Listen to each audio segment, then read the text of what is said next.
The text came through at 1:17 a.m. Don't wait up. 4 words. Cold. Casual. Like she was flicking off a light switch on our marriage.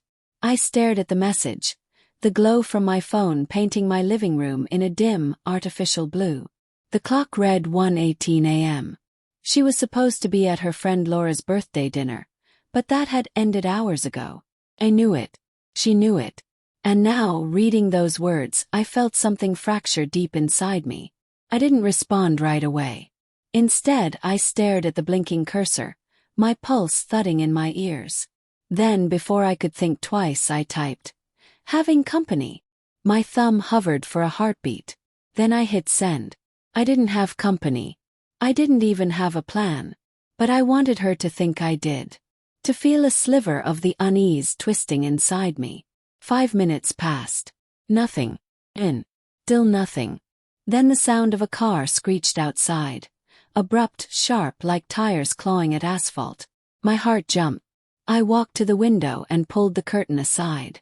Her car. She parked crookedly, headlights still on, engine running.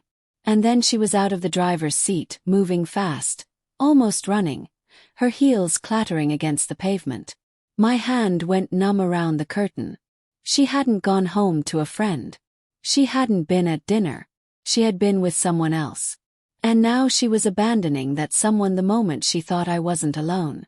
She burst through the front door like a storm, breathless, eyes wide, clutching her purse like it was armor. "Who's here?" she demanded.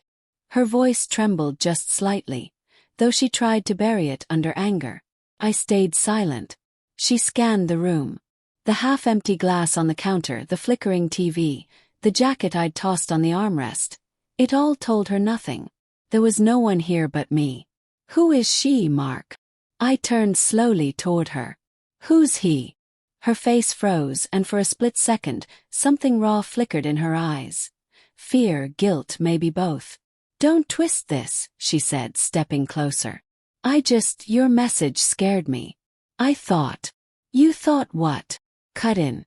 "That your husband might be doing the same thing you've been doing." Her lips parted, but no sound came out. The silence between us was unbearable. The only noise was the faint hum of the refrigerator and the rain starting to tap against the windows.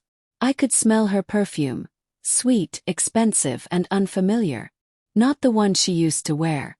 I walked past her and sat down, my body shaking with adrenaline and disbelief. "You didn't even try to lie properly this time." "Mark, please." I laughed quietly, the sound hollow even to my own ears. "Who is he?" She stayed by the doorway, her eyes glistening. "It's not what you think. It's exactly what I think." She took a breath, steadying herself. "I didn't plan for this to happen. He's someone from work. It started after the layoffs. I was stressed. I didn't mean for it to go this far." I looked up at her, and for a moment I saw the woman I used to know, the one who fell asleep on my chest during thunderstorms, who cried when she broke a plate because it had been a wedding gift. But that woman wasn't here anymore. "This far?" I asked quietly.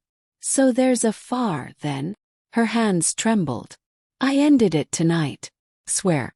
That's why I was late. I told him it was over." I wanted to believe her. God, I wanted to. But I could still see the panic in her face when she read my message.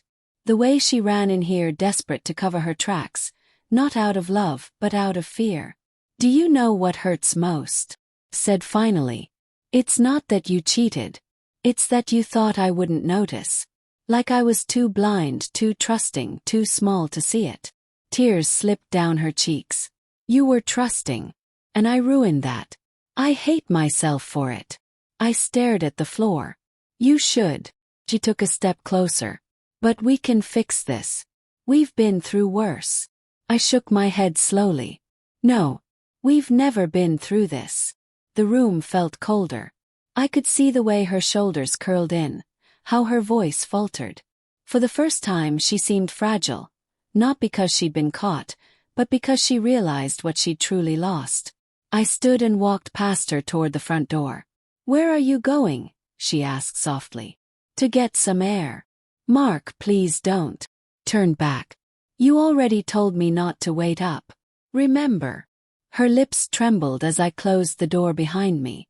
Outside, the rain had turned heavier, soaking through my shirt in seconds.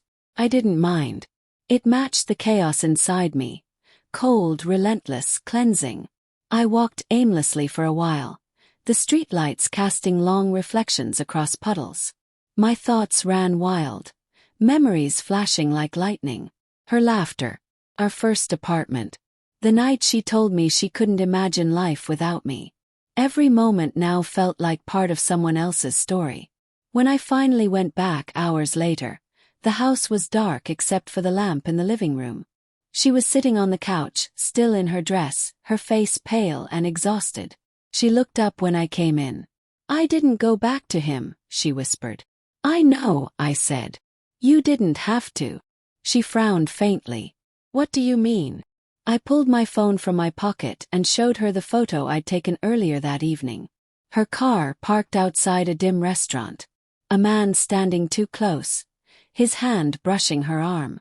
The look between them said everything. I already knew before you texted, I said quietly. I just wanted to see what you'd choose when you thought I was gone. Her hand went to her mouth, eyes filling with fresh tears. Mark. I didn't send that message to punish you, I continued. I just needed to know the truth without the lies. She stood, crossing the room like she could fix everything with closeness, with touch. I'll do anything to make this right. I stepped back. You can't undo what you've done. You can only live with it. She nodded slowly, tears spilling freely now. I know. The silence returned, dense, final. When I went to our bedroom, I took a pillow and blanket to the couch. I didn't want to sleep near her, not tonight, maybe not ever again. Before turning off the light, I heard her whisper from down the hall, her voice breaking. I thought you stopped loving me. I stared at the ceiling. I didn't, I said softly. You just stopped believing it mattered. The rain kept falling outside, a steady rhythm that sounded almost like forgiveness. But it wasn't. It was just the world moving on, indifferent, as something inside me quietly broke and kept on breaking.